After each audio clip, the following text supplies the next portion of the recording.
அணுக்கள் 3 வகையாக பிரியும். பக்குவ, அபக்குவ, பக்குவா பக்குவன்றார். அதனால் நம்ம பக்குவத்துக்கு ஆயிட்டோம். இந்த காட்டில் 64 கோடி பேதம் இருக்கான். உள்ளே இழுத்து வெளியே விடுற காற்றுல எவ்வளவு பேதம்? 64 கோடி பேதம். அதில் மரணமில்லாத வாழ்க்கையை கொடுக்கக்கூடிய ஒரு காற்று உள்ளே அடங்கியிருக்கு. அது சுத்தம். பரினா காற்று. அந்த காற்றுக்குள்ளே அடங்கியிருக்கிற சுத்தமான அதுக்கு பரிசுத்தம்னு பேர். அது நம்ம உடம்புக்குள்ளே உள்ளே ஃபுல்லாக நிறைய நம்முடைய சொல், நம்முடைய பார்வை எல்லாமே தூயதாக மாறும். அந்த வெளியில் இருக்கிற அந்த ஆற்றல் உங்களை குவியும். உங்களுக்கு அதுவே பெரிய பாதுகாப்பு. எங்கூர் தீமையும் நம்மை தொடராமல் இரவும் பகலும் மெய்க்காவல் செய் துணையாக. வேண்டிய விருப்பமெல்லாம் கொடுத்து ஈண்டு இருந்து அருள் புரிகின்ற தந்தையாக. எங்கெங்கு இருந்து உயிர்கள் ஏதேது வேண்டினும் அங்கங்கு இருந்து அருள்பவராக. எத்தகை எவ்வுயிர் எப்படி எண்ணினா அவ்வுயிருக்கு அப்படியாக. அகவல் படிக்கிறேன், கல்யாணம் முடிஞ்சு போச்சு. அகவல் படித்தேன், குழந்தை பிறந்து போச்சு. அகவல் படித்தேன், வீடு கட்டிட்டேன். அகவல் கடித்தேன், சீட்டு கிடச்சி போச்சு.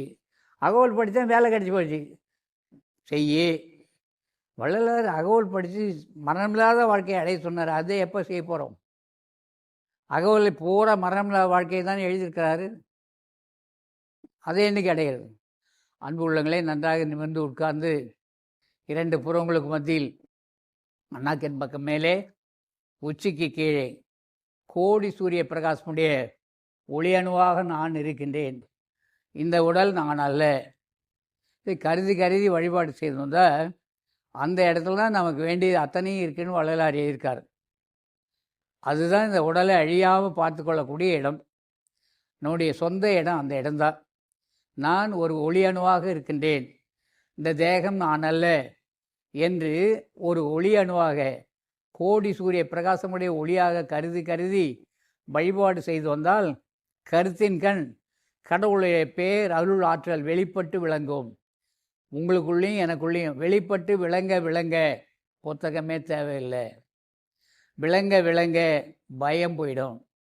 அது விளங்க நோயற்ற வாழ்க்கை அமையும். அவ்வாறு விளங்க முதுமையிலும் இளமையாக இருக்கலாம். முயன்றால் எக்காலத்தும் எவ்விதத்தும் எவ்வளவும் தடைபடாமல் வாழ்கின்ற ஒப்பற்ற பெரிய வாழ்வான மரணமில்லாத பெருவாழ்வை அடைய முடியும் என்று வள்ளல் பெருமான் எழுதி அருளியிருக்கின்ற சத்திய வாசகத்தில் நம்பிக்கை கொண்டு கடவுள் வழிபாடு செய்வோம். அருட்பெருஞ்சோ